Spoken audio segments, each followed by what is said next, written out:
Hi, this is Mark, and I'm at the Caltrain station at California Avenue, Palo Alto. I was down here for a class, and I'm doing the reading from The Golden Present, Daily Inspirational Readings by Sri Swami Satchidananda.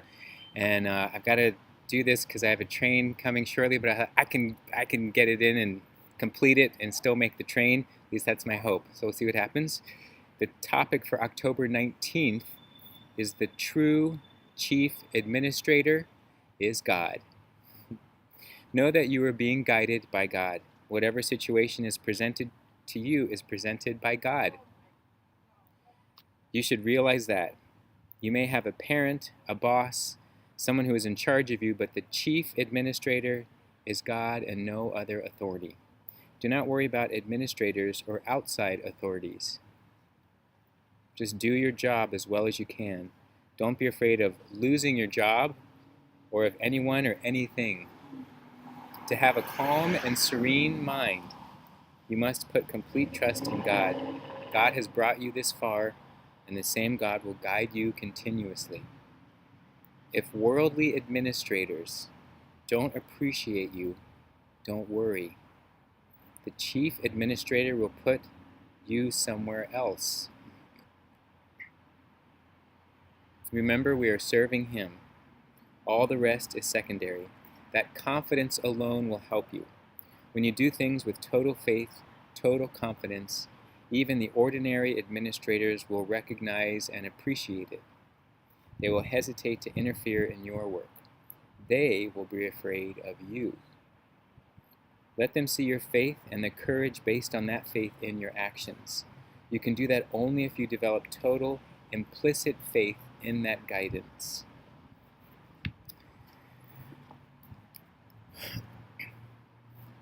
Well, I like here the basic idea, and what I'm getting out of this is sometimes we think we're relying on outside elements, forces, people to determine our happiness or to determine our sense of freedom, whether we're going to be able to have a sense of freedom or not.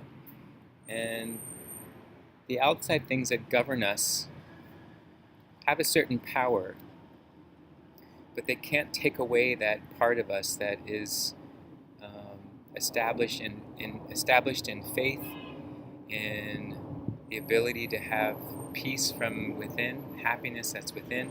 All the outside things, yes, those can change, can get taken away, whether it's by natural things or by another person or institution or outside administrator.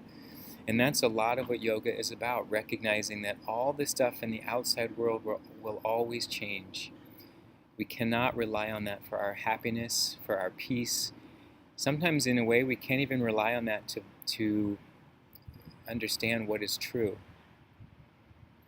And what the yogis offer is that by going within and listening to the true self, which is the self when things are quieted down, you're not hearing any of the screaming, complaining, arguing, even it's within your own self.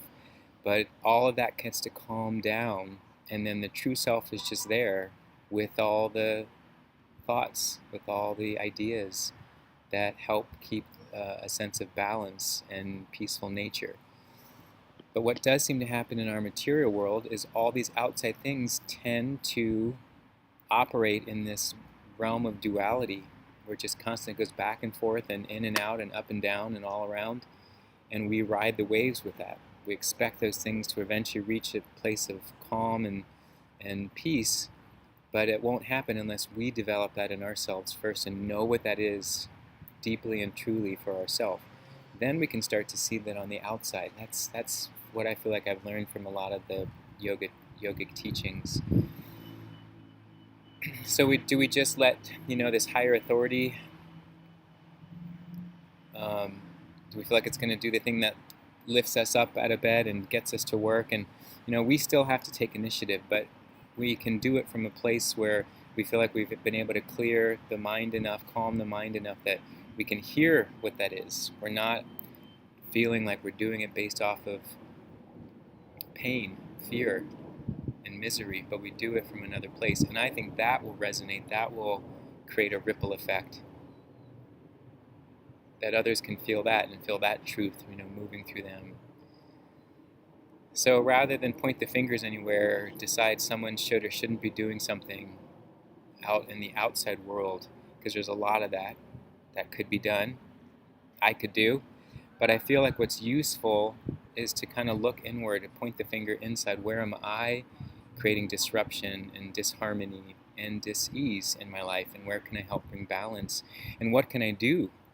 What practices, what activities, how can I engage with people, places, and things that uplift me versus ones that cause me to feel distracted and frustrated? I think I hear my train, and I'm going to go. That is my train. Okay, bye.